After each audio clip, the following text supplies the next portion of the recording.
I'm Shakaya. I'm in my 50s. I live in Canada. I live with my soulmate of 21 years and my two boys. And about 17 years ago, I received an invitation to go to this raw party. I didn't know what it was. And David Wolf was the speaker, and I didn't know who he was. And when I got there, I have to say, like, the vibe was so fun. Like, the girls all looked very beautiful and sexy, and the guys looked pretty fit and virile, and they were doing hand drumming. And it was just like so enchanting to me that I was like, wow, whatever this is, sign me up. And so I was talking to everybody, and it was all about this raw vegan movement. And then he spoke, and I ended up buying his book, and I really loved it because it was really empowering. It was sort of outside of the box, and I've always been an alternative sort of freedom seeker kind of person. And all the people I met that night, they were very conscious and open and just seemed like my kind of crowd. So I decided there and then, that's it, I'm doing this. And so I went home, and my boys were very young, and my husband not on board at all, Italian. But I was very determined. I felt like the more that I learned about it, the more it seemed like the ultimate.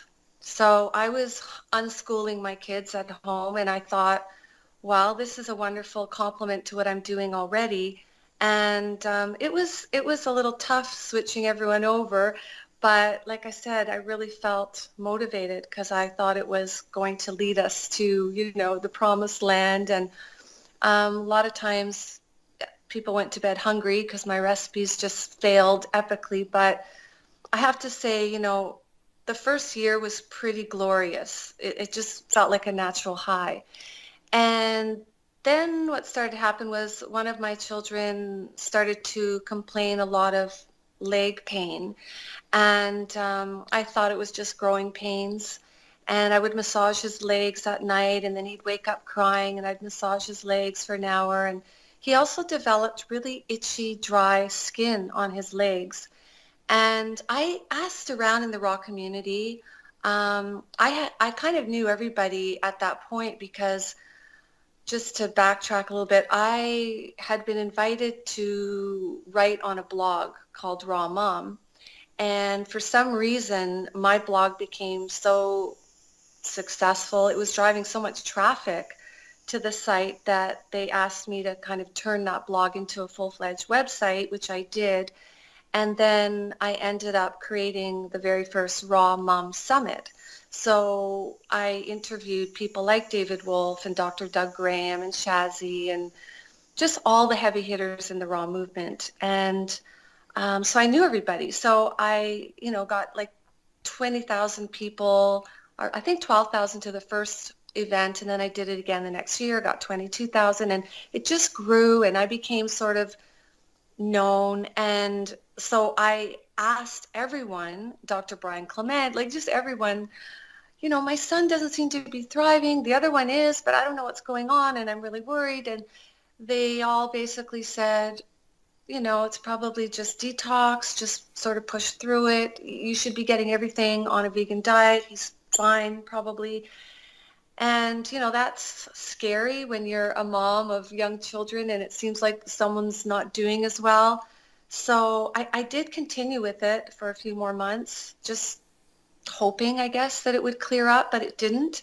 So finally it was Shazzy. Well, first David Wolf said, try some raw milk. And I was like, really? I thought you can get everything on a vegan diet. And he was like, well, just try this. And Shazzy agreed, and Shazzy said maybe even some raw eggs. So I did the raw milk, and then I noticed within days he stopped scratching, and then within a couple of weeks it's like he was kind of back to normal. And that really should have been a big wake-up call, I guess, but I really felt so into this, and I really felt like I really bought into a lot of this idea of you're toxic and you've got to cleanse. And I know we do live in a toxic world, a toxic environment, but to be constantly cleansing and also to be cleansing and detoxing kids, it just doesn't make sense now that I think about it. But at the time, this was also new and exciting, and I really did believe it. It's like you can read studies on both sides. And at first I was, and then I guess through confirmation bias, you start to just really attract and gravitate to what you want to believe. So I just continued with it. And there were times, to be perfectly honest, I couldn't maintain it for myself. I would end up cheating, and I always would cheat with the same thing, which was raw fish. Um, I am very much into the raw still, but obviously not the veganism. And so I would eat some raw fish and I would feel really, really guilty about it, but I would notice that I would feel better. I would have this instant boost. Well, a couple of years in, April 23rd, 2010, I ended up sort of saying publicly on Facebook that, because I was pretty well known as the raw mom, that, one of my sons wasn't really thriving. I've been sort of cheating and experimenting with a couple things here and there, and I really am questioning everything. And um, I had been sort of disassociated with some of the vegan groups, and they just didn't invite me to speak at their events anymore after this announcement. And some people were just a little bit rude to me, but most people were quite loving about the whole thing, that I was just sharing my experience. And I told them I'm going to be, sneaking some raw liver in my kids' smoothies and some raw eggs, and I'm doing that for myself. And when I say I was doing that, I would do it like once a month. My intention was to do it once a week, but I really couldn't bring myself to do that. So it was more like once a month, and then it became once a season. And then again, I would just stop it and go another 6 months or a year or 2 years vegan. And I would go these long stretches of 100%. And then I would find myself, your body just sort of tells you need something, and I'd feel horrible about it. But there I would be eating some sashimi and feeling better, and then getting back on the bandwagon. So that was sort of the journey up until about 3 years ago. I hit a wall. I got extremely sick. I was, just turning 50. I guess I was going through menopause. I had a cyst on my ovary, and I thought maybe that's why I was so sick, but I had had a cyst on my ovary when I was 19, and, grapefruit size, and I had cleared it up with Chinese herbs at the time. So I thought, oh, I'll just do that again. But I tried everything for about a year, juicing, and I've done a lot of water fasts, and I was a colon hydrotherapist at one point, and so I was doing colonics, and I even got into dry fasting. I was doing everything I could to heal this cyst because I was seriously getting very, very sick. I mean, to the point where my husband had to carry me to the bathroom and actually feed me. I lost all my ATP. I couldn't even open my eyes sometimes and talk. I remember my older son, who was in his last year of high school, saying, like, should I quit school and start working for the family because you're so sick? And it was just a really, really scary time. And we didn't know what was wrong. There were about 6 times I was hospitalized, where out of the blue I would go into major tachycardia. If you know what that is, it's just rapid heartbeat. And I would also lose like complete ability to, almost even open my eyes. I could barely open my eyes. I could barely talk. I could just whisper. And my friend who's a nurse, Jane, came over one night because we needed some help. I was lying on the couch here actually, and my husband couldn't get me to the toilet by himself. I know this is just so embarrassing, but this is the truth. I was so completely wiped out. And so she came over to help. She's a nurse, and she really thought I was dying. And every time we went to the hospital, they were like, I don't know what's wrong. Like the tachycardia would calm down and they would send me home. And I remember one doctor just saying, go for walks. You're fine. It's all in your mind. And I was like, I've done martial arts for a lot of my life. I'm an extremely active person. I'm not faking this. I can't move. Without my husband helping me, I couldn't do anything. This went on for on and off for 9 months, but mostly on. I was pretty much bedridden. And I had gotten the surgery for the cyst finally because I had to admit my fasting and everything I was doing wasn't working, my juicing. So the surgery, which took all of 5 minutes, which I wish I'd have known, I would have done it so much earlier. But I thought I'd feel so much better after that. But no, this continued for another 6 months. So I really was scared. I really thought something was majorly wrong, but they could never find anything.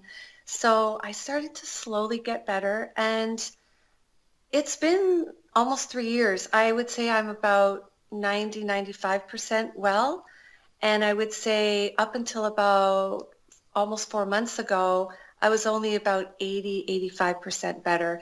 And in the last 4 months, I started adding in some animal products, and I have just boosted. Like I'm not 100% yet, but I am feeling better than I have felt in years.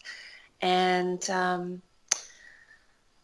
I was going to say something about the One animal product. question. So you Sure. started adding the animal products 4 months ago? That's when you quit veganism, or what do you mean?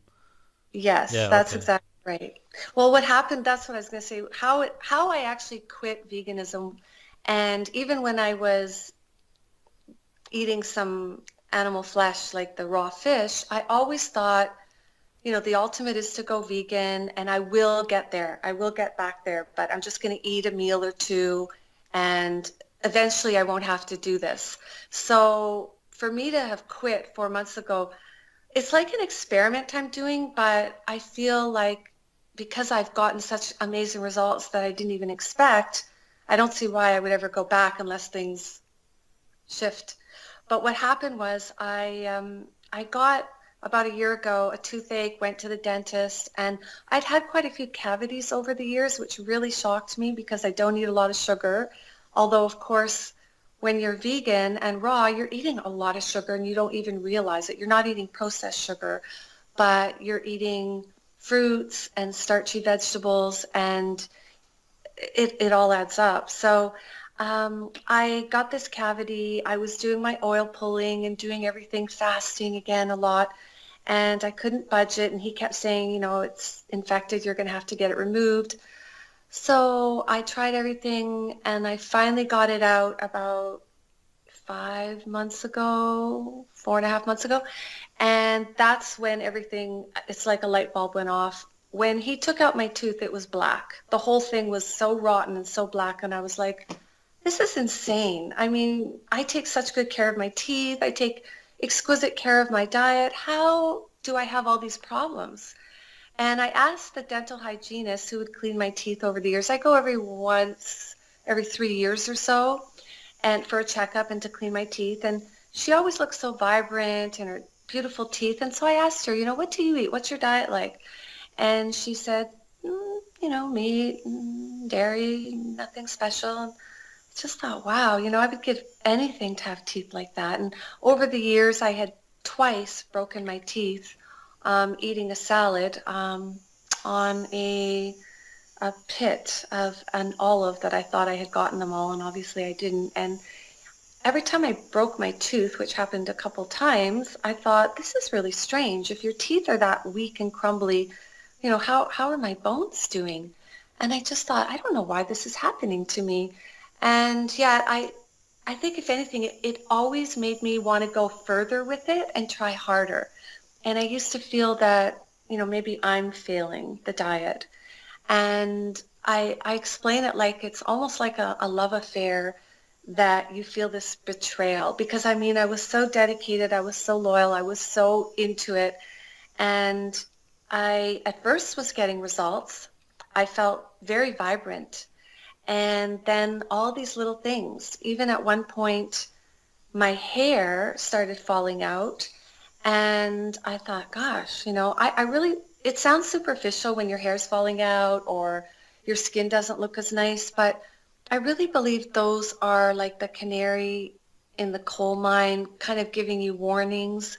It's like first the body whispers, and then if you don't listen, you get a 2x4 over the head. And so my hair was sort of falling out, and then that wasn't bad enough, but my hair's naturally curly or naturally frizzy, and yet what I noticed was my hair was even more frizzy than usual.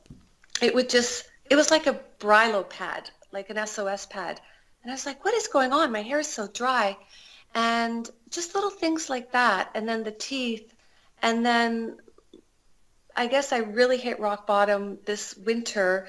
I had this tooth problem, but I hadn't gotten it out yet. My boys had just left home for university, and I went into this terrible dark depression.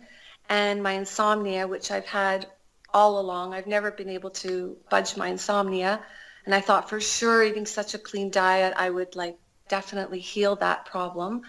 But it got worse. It was so bad that I was suicidally like so depressed. I ended up seeing a therapist during the winter just saying, I know my boys have left. I know that's what's really, the cause, but it's also that I can't sleep. And I mean, when I say I have insomnia and I can't sleep, I mean it's very bad. I would sleep about 10 hours a week. I would go for days and not sleep, not even a drop, not even a nap here or there. And my kids knew that, my husband, my friends, everybody knows, and I've shared about that in my community over the years and blogs and other podcasts and always asking, for help, but just always feeling like doctors can't help me. I've got to find a way myself, and I'm going to start with diet. And I'm sorry, I'm sweating a lot. It's very hot where I live. It's summertime here, and it's either really, really freezing cold or it's really hot. I live in a snow belt, so we have really extreme temperatures, so I'm going to be sweating, glowing, as we women say. So, yeah, after the depression, and then I got the tooth out, and it was black, and I was so embarrassed. I was like, gosh, am I healthy or am I not? Like, mentally I don't feel well. Physically I don't feel strong. My teeth are crumbling and rotting. I mean, what is it going to take for me to realize something's not right in Kansas? Something's wrong.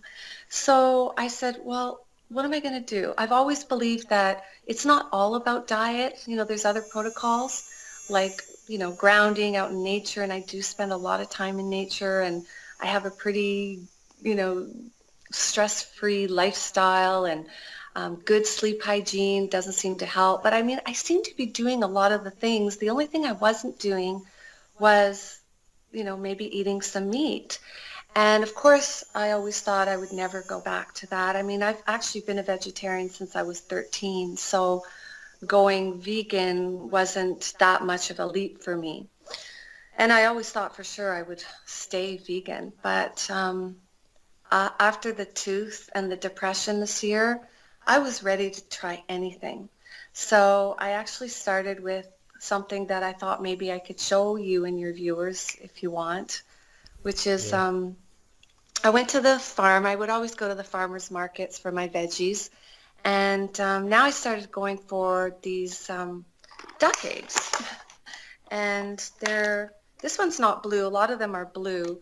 But I just normally, like, I started putting it in a glass and drinking it, which was really crazy. Something I wouldn't mind showing you too is, I don't know if anyone's seen these. I hadn't seen these, but when I started this whole, breaking vegan thing, I started with the eggs. And so I got these beautiful, I don't know if you can see them, quail eggs. They're beautiful colors, so I'm going to put one of those in. And that's how I started, was just drinking raw eggs. Like I said, I'm still very raw, and I think if I cook the eggs, it sort of denatures them. So um, as much as I had, like a mental resistance to doing this, I remember the first time I downed the egg, um, I honestly felt better right away. I was like, my cells, everything was sort of singing, and I was kind of intrigued by that. And so, cheers.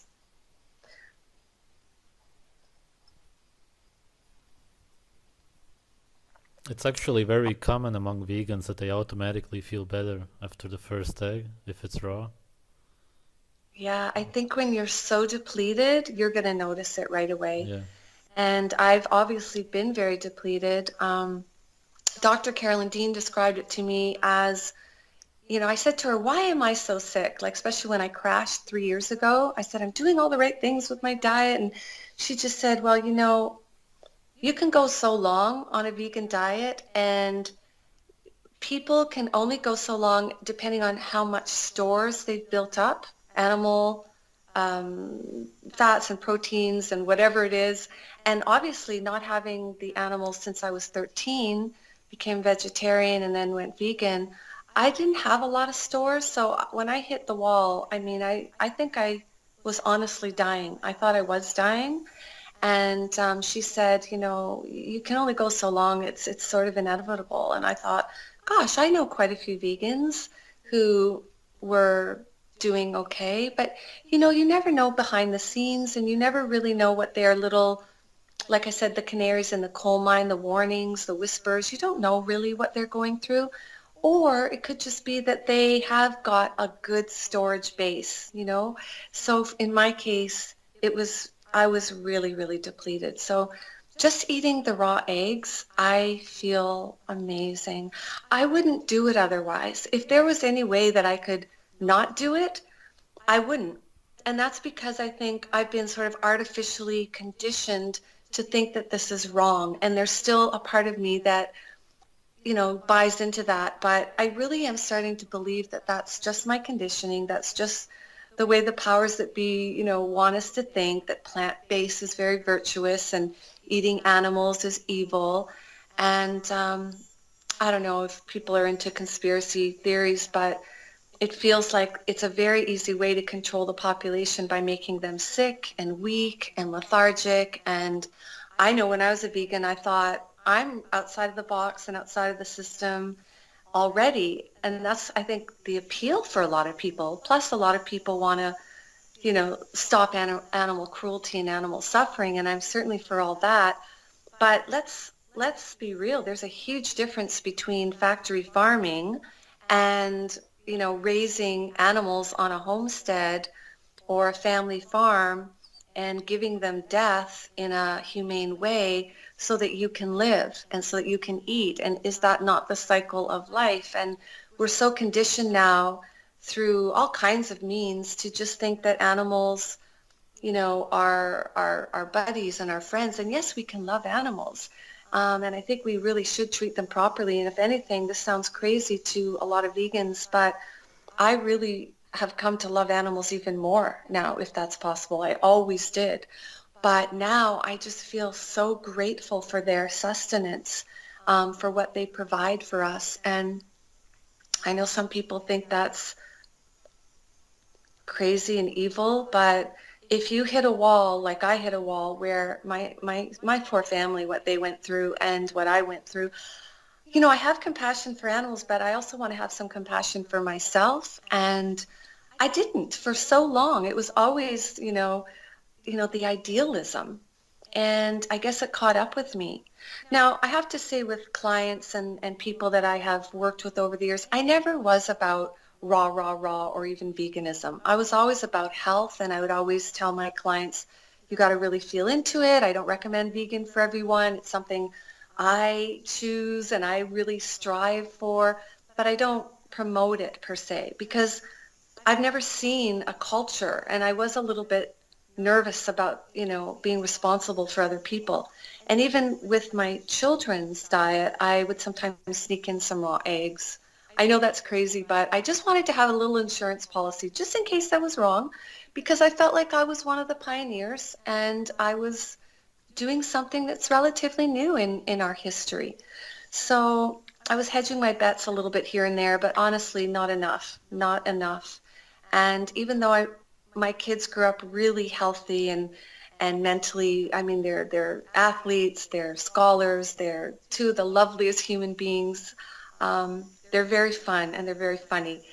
But honestly, they were hungry. I remember so many times when they would tell me, Mom, we're hungry. And I'd like, well, have more, have avocado, like have some nuts, and they'd be like, I don't want that. And I would say stupid things now when I think, like, it upsets me. And I've actually even apologized. I'm not here to apologize for my diet to anyone, but I I literally have apologized to my kids. I've told them, there were times when you were hungry, and I would say things like, maybe you're just thirsty. I read that in that book, Our Many Cries for Water, and how a lot of time we overeat and really we're just dehydrated.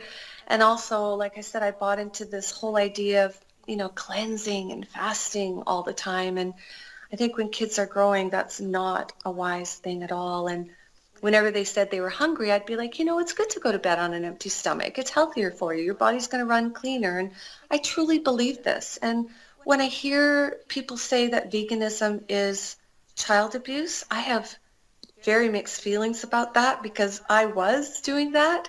And yet I was doing it with all the love and all the consciousness that I had available at that time. And I put my children's well-being before anything. And that's why I was going to such extremes. But when I think of all these people coming up now, when I hear about a vegan mom, I really feel scared. I feel worried. I feel sad.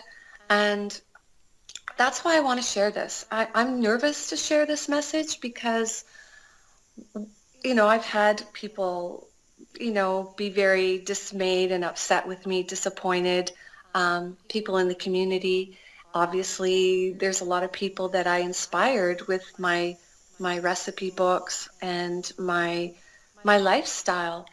And although I never promoted veganism per se, I always thought, well, I think most people are eating too much meat as it is. Everybody can pretty much agree with that. And couldn't we all just stand to eat more fruits and vegetables? That's sort of where I came from, that I wasn't going to push anyone raw or vegan, but let's just eat some more raw vegan foods. And that's sort of where I came from. So I don't feel like I turned anyone vegan. Even when my clients would ask me to turn them raw vegan, I said, no, that's not what I'm about. I just want you to listen to your body. But let's go a little more into that world. And it just was a very winding journey. And here I am. And I actually found your channel a couple months, I think it was about a month and a half ago. I started seeing your ex-vegan videos. And I was like, oh my gosh, somebody understands what I'm going through. I was shocked. I'd never really talked openly other than to my family and friends and some of my clients. I told them what I was doing, but I hadn't really thought of, going on YouTube, and somebody had told me about you and that I should maybe share. And when I started listening to the stories of the ex-vegans, I was like, wow, I feel a lot of those feelings. So it was very emotional. I didn't even know if I could bring myself to share this, but I've always been about transparency and healing, and my whole intention for sharing this is so that I may continue my healing, and that anyone else who might be confused or suffering or really requiring some healing or compassion, I'm just sharing this in hopes that it might help someone else as well. Yes, what you said was interesting because veganism, from my experience with everybody, is all about not listening to your body. And especially when it comes to kids, it's very tricky because you should, of course, listen to them, but when you're in the mindset, then when you don't listen to your own body, then you also don't listen to them. So I very much understand that. Also, what you said about not being able to open your eyes and laying in bed and not being able to talk, that may be interesting to you because I talked to an ex-vegan. She was vegan for over 20 years, except for some cheese every few months, and she went through exactly the same thing, literally. And she said that she was dying. And she was also diagnosed with around 5 cancers at the time.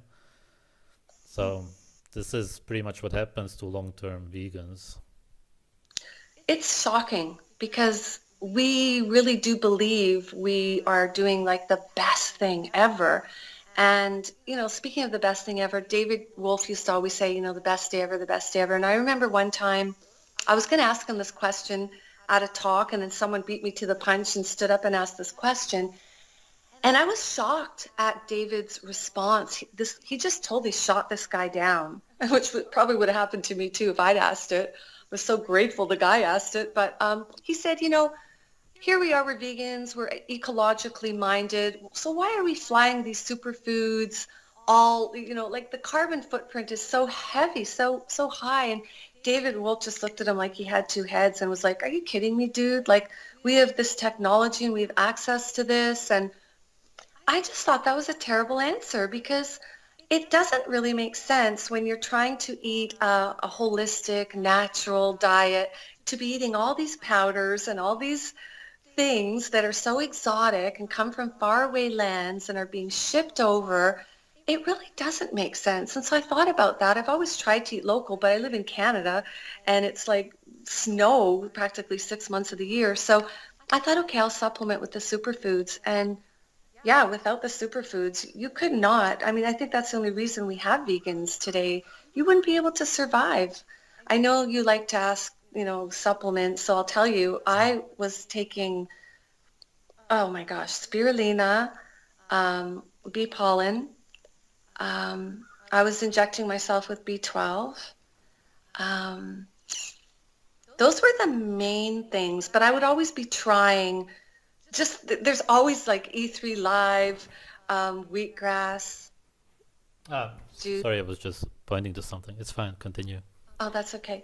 And so, yeah, I was just heavily into the supplements. And of course, it's very hard to get kids to eat spirulina, put it in their smoothies, and that would be like disgusting. So it's a really slippery slope. And how could it be the healthiest diet when there's no population that's ever sustained themselves generationally? This is really an experiment. And how I look at it now is I really think it's an amazing cleanse. I really do believe that's why I felt so good the first year. And even after that, I would cheat, have some raw fish or some liver, and then I'd go back into it. And I really felt like it's cleansing. And I definitely needed cleansing because I grew up on the streets of Toronto. My mom died when I was 16 of a heart attack. And so when I have these heart things, it is really concerning. She died at 48 and I'm 53 now. And so I grew up on junk. I couldn't even afford to feed myself. And so I never really had a great diet to begin with. My mom being a single mother was very poor. And so I just think it's crazy to especially to experiment with your children's health the way I did. And I definitely regret that. Luckily, they don't hold it against me other than, yeah, we were hungry. I mean, I was in the kitchen so often, so much, and I was making all these recipes and I was constantly feeding them. And it really took over my whole life. And that's why I became the raw mom and I became so well known because I was doing it anyway. So I thought, let's share it. And hopefully my journey will make other moms' journeys easier because I'm going to learn these recipes and I can teach them and they don't have to go through that learning curve. So I thought it was a good trade-off. But I'm just so grateful that my kids were not damaged in any way. They're like Landon's a scholar. He just won the athlete of the year award at his university, and Liam as well. Like they're doing good, thank God. So I think other moms though, if the kids are really young, yeah, watch very closely for symptoms. I don't believe kids should be on a vegan diet. I think they need to be building, not cleansing. And I think vegan foods are cleansing. So that's my stand, and I'm not here to tell anyone what to do. I just really want to share my experience and hopefully people will, they'll get out of this talk whatever they require and I'm just going to trust that. What about your vegan contacts and friends that you had, and do you still have any contact, and are they still vegan?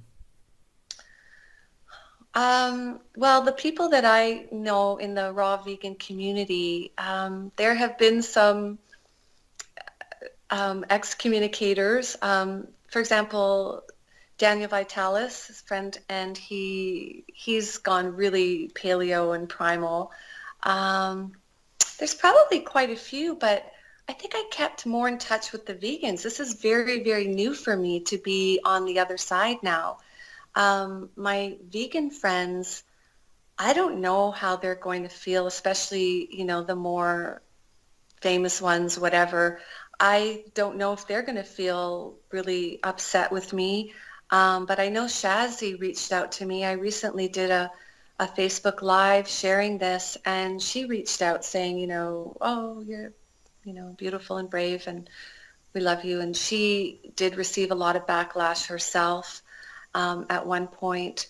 And I know Marcus and Cara, I don't know if they're going to speak to me.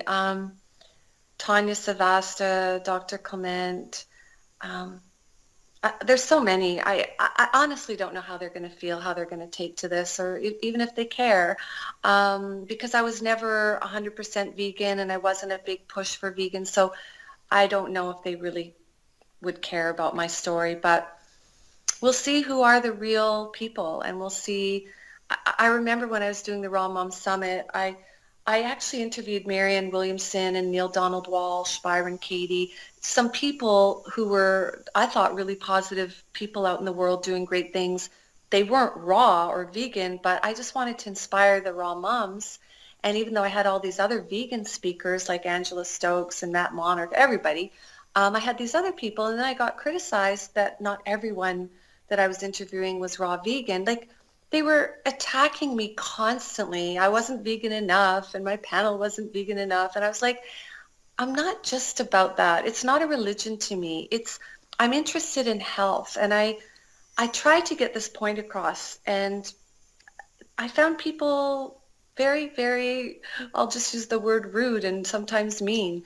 And I noticed when I was watching your videos, like the ex-vegan, how well you listen, how present you are. And I've seen people who are just so narcissistic and so, they can't even do that. Like, I remember Marcus Rothkrantz, and I do love Marcus, and he does look amazingly healthy in person. Like, he does glow. He's one of the healthiest vegans I've ever seen, because there's so many who aren't. But he had this guy on, and this guy's wife just had a baby, natural childbirth. And what did the husband do but talk and talk and talk about his wife's birth? She was just right there. And like, there's so many people that can't listen properly, and they're so self-absorbed. So I really appreciated, that's one of the reasons I wanted to share on your platform, because I knew that I wasn't going to be constantly interrupted, and I wasn't going to, be judged. So but as far as other vegans, I don't know how they're going to feel. And I guess we'll see. What do you think is the future of veganism? What's going to happen? Well, I know what I would like to see happen. I'd really like to see people hear more of these videos and really contemplate this much deeper, but I don't think that's the case. I really feel like YouTube is like this virus, especially among the young people that are so impressionable. A lot of the guys start out wanting to do bodybuilding, and they find vegan gains and certain people, and they go vegan, and they're highly influenced. And unfortunately, those young kids, they don't have a lot of stores built up, reserves, so they are going to get sick eventually, and eventually maybe they'll find your channel, and eventually they will, they'll go through their journey and wake up just as I had to. But I do really wonder about when you notice things like the food pyramid changing over the years, becoming more plant-based. And, you actually made me aware of something that I was not aware of at all. I watched your ex-vegan videos, and then I happened to watch your video on the New World Order diet. And I thought the title was very, very intriguing and very funny, because the CIA and different forces, they want you to be ashamed of, they want that term, oh, you're a conspiracy theorist. Like, they want you to feel ashamed of that. So you look at stuff like that and you think, oh, he's just a conspiracy theorist, like, another nut, whatever, nutcase. So at first I kind of found you amusing. I'll be really honest. I really didn't know how to take you.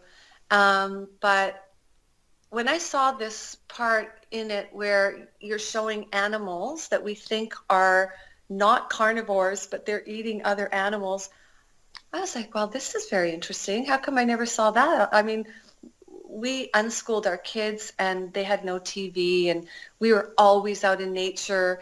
And the only TV they ever watched was National Geos. We had like a whole library of, Mother Earth stuff and Animal Kingdom. And I tell you, we never saw deers eating chicks and goats eating things, fish and chipmunks eating mice. Like we just certainly never saw that. So I thought that was really interesting. Mm. And also I really do wonder about, why is there this big push for veganism everywhere? Is it just to save the animals? And if that were the case, then why aren't we looking at how we are producing our animal foods? And sure, we can do it better. It's not throwing the baby out with the bathwater and saying we shouldn't be eating meat, is it? Or is it really, this is what we've always done. This is what our ancestors have done, and that's how we've gotten here and have thrived. And unfortunately, if people continue with veganism, I mean, isn't it 1 in 3 couples already that are having infertility problems? And I know some people will say that's on the standard American diet. And yes, the standard American diet is shit. But I'm not talking about that, and I don't think you are talking about that. I'm talking about a natural diet with natural foods for humans. And there's so much controversy and question about what that is. And I know I thought it was fruits and vegetables for the longest time.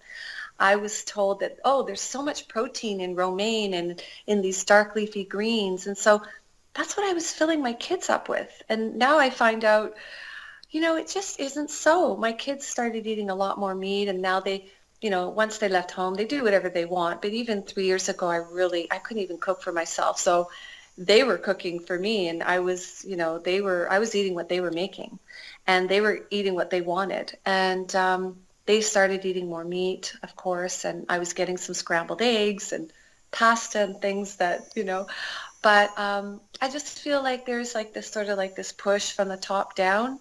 And is it to weaken everyone and control everyone? And we think we're the empowered ones. I think vegans, just like that first party with David Wolf, everyone seemed like creatives and visionaries. And yet, like maybe we're all really being duped because our ancestors certainly weren't vegan.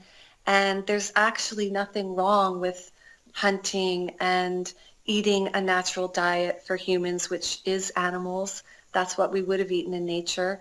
Also, one of your videos I thought was fascinating about, the fruits and vegetables that we are consuming, even if they're organic, unless they're wild, and even in the wild, they're not going to be the same as these highly cultivated, highly man-made fruits and vegetables. So there's a lot to be looked at, and I think that your channel is exposing some of the unfortunately hidden holes in veganism.